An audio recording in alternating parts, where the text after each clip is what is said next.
हे नारायण, आपकी जय हो। आओ पक्षीराज गरुड़देव, किस कारण से आना हुआ?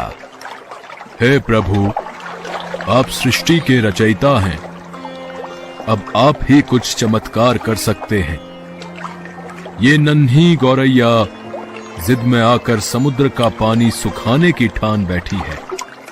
समुद्र के किनारे एक छोटी सी गौरैया गड्ढे में घोंसला बनाकर रहती थी।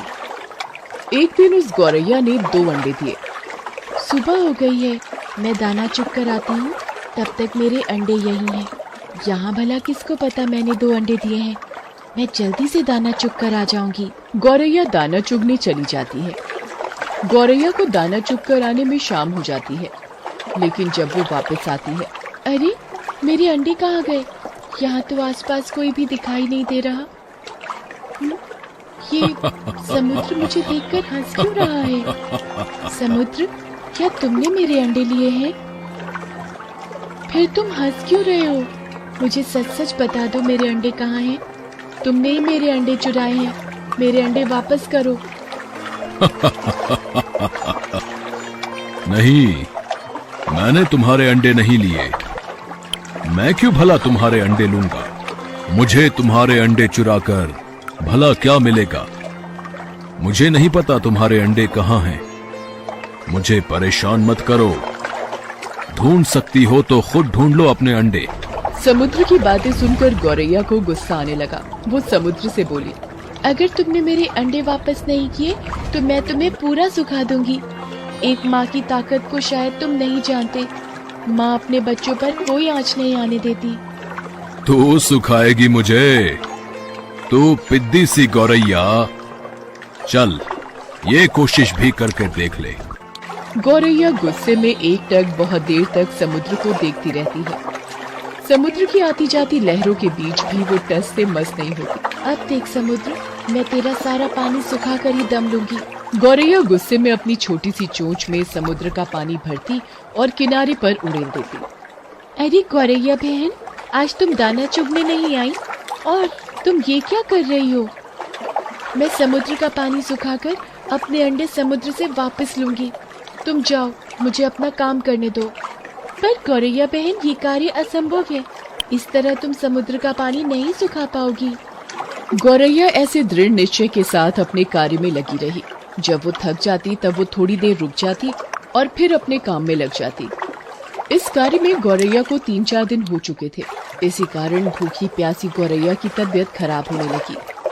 ये देखकर सभी पक्षी चिंतित हो गए। अरे भाई, ये गौरैया अगर इसी तरह भूखी प्यासी इस कार्य में लगी रही तो अनर्थ हो जाएगा। चिंता की बात तो है, हमें गरुड़ देव के पास चलकर सहायता मांगनी चाहिए। क्या बात है, सब ठीक तो है? आज सभी पक्षी एक साथ मेरे पास आए हैं। गरुड़ देव, एक छोटी गौरैया अपनी जिद पर अड़ी है और इतने विशाल समुद्र का पानी सुखाने का प्रयास कर रही है। इसी वजह से गौरैया का स्वास्थ्य भी गिर रहा है। गरुड़ देव, गौरैया की मदद कीजिए। गरुड़ देव पक्षियों की प्रार्थना सुनकर समुद्र तट पर गौरैया के पास जाते हैं। गौरैया, मेरी चोंच थोड़ी बड़ी है। क्या इस कार्य में मैं तुम्हारी कुछ सहायता करूं? नहीं गरुड़ देव, आप मेरी वजह से परेशान मत होइए। ये मेरी लड़ाई है, मैं इसे खुद लड़ूंगी। मुझे किसी की मदद नहीं चाहिए। मैं ये कार्य खुद कर लूंगी। बच्चों की वजह से ये चिड़िया गुस्से में किसी की नहीं सुनेगी। इस वक्त इसके लिए अंडों को ढूंढने से ज्यादा महत्वपूर्ण कोई कार्य नहीं। मुझे भगवान श्री हरि के पास जाना होगा और उनसे विनती करनी होगी। अब वही कुछ कर सकते हैं। पक्षियों के राजा गरुड़ देव भगवान विष्णु के पास गए और प्रार्थना की। हे नारायण, आपकी जय हो। आओ पक्षीराज गरुड़देव, किस कारण से आना हुआ? हे प्रभु, आप सृष्टि के रचयिता हैं।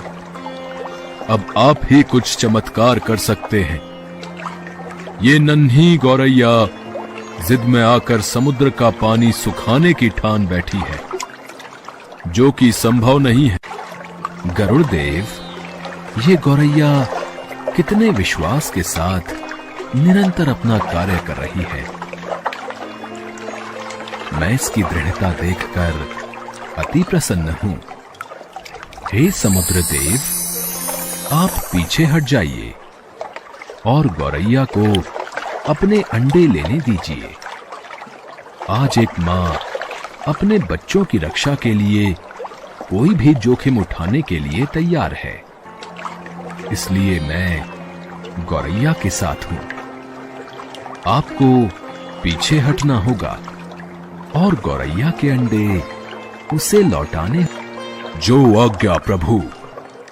भगवान विष्णु की आज्ञा अनुसार समुद्र पीछे हट गया और गौरैया ने अपने अंडे निकाल लिए। गौरैया, मुझे माफ कर दो। आज तुम्हारा विश्वास जीत गया। मैंने कर दिखाया, मेरे अंडे मुझे वापस मिल गए। जिस तरह गौरैया का दृढ़ निश्चय सफल हुआ, इससे एक बात साबित होती है, यदि कोई भी व्यक्ति दृढ़ निश्चय